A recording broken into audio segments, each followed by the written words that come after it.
দেশে আবারও বাড়ল জ্বালানি তেলের দাম। আর এই সিদ্ধান্তের প্রভাব সরাসরি পড়েছে রাস্তায়, পাম্পে আর সাধারণ মানুষের জীবনে। সরকার নতুন করে জ্বালানি তেলের দাম নির্ধারণ করেছে। আজ থেকেই কার্যকর হয়েছে নতুন মূল্য।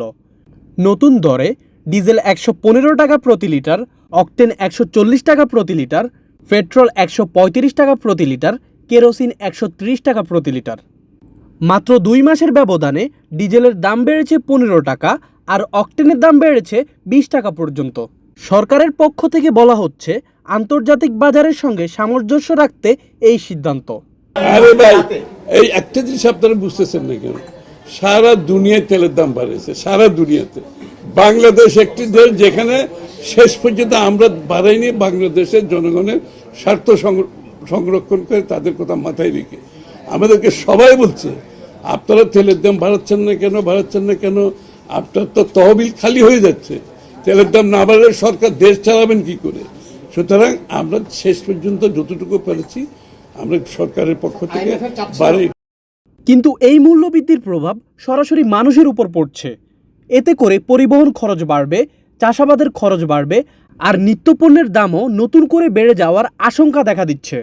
যদি সর্বনিম্ন গাড়ি চলা লাগে 120 থেকে 150 কিলো পার ডে, সেই হিসাবে তেল লাগে আমাদের অনেক, কিন্তু সেই হিসাবে তো তেল পাচ্ছি না। এই যে লাইনে আসি, সকালবেলা অর্ডার নিতে হবে, ডেলিভারি দিতে হবে, অনেক কাজ, কিন্তু এখন পর্যন্ত 10টা বাজে আমাদের, এখন পর্যন্ত লাইনেই আছে, এখন পর্যন্ত তেলও পাইনি।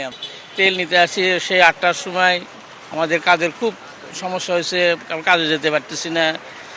আর আমাদের যে অবস্থা দেখতেছি এরকম যদি আরও কিছুদিন থাকে তাহলে আমাদের অবস্থা খুব খারাপ হয়ে যাবে। তেলের কষ্ট বড় কষ্ট। কালকে পাম্পে সিরিয়াল দিলাম, 8টায় সিরিয়াল দেবে, 11 পর্যন্ত পরে তো তেল পাইনি, পরে আবার সিরিয়াল দিছি। আল্লাহ কী করবে, আল্লাহ করে। এখন আমাদের কাছে টাকা আছে, আমরা ওই 20 টাকা 30 টাকা বাড়লে আমরা কিনা নিতে পারি, সমস্যা নেই।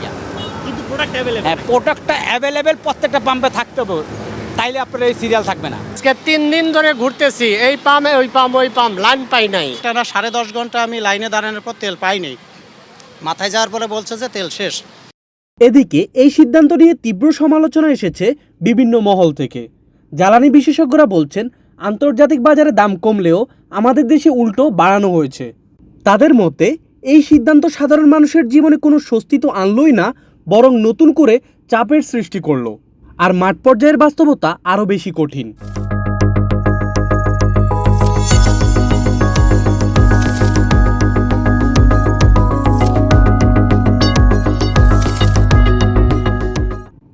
ঢাকার ফিলিং স্টেশনগুলোতে দেখা যায় গাড়ির দীর্ঘ লাইন। ঘন্টার পর ঘন্টা অপেক্ষা করছেন মানুষ, কেউ বা 10 ঘন্টা, কেউ বা 16 ঘন্টা, কেউ বা রাতভর রাস্তায়। তেলের আশায় কেউ গাড়ির ভেতরেই বসে আছেন, কেউ বা রাস্তার পাশে চাদর পেতে বা মশারির নিচে রাত কাটাচ্ছেন। সাধারণ মানুষের অভিযোগ, বাজার নিয়ন্ত্রণের ব্যর্থতা, মজুতদারি আর সরবরাহ ব্যবস্থার দুর্বলতার কারণেই আজ তাদের এই চরম ভোগান্তি পোহাতে হচ্ছে। দিন শেষে সব চাপ গিয়ে পড়ছে সেই সাধারণ মানুষেরই উপর।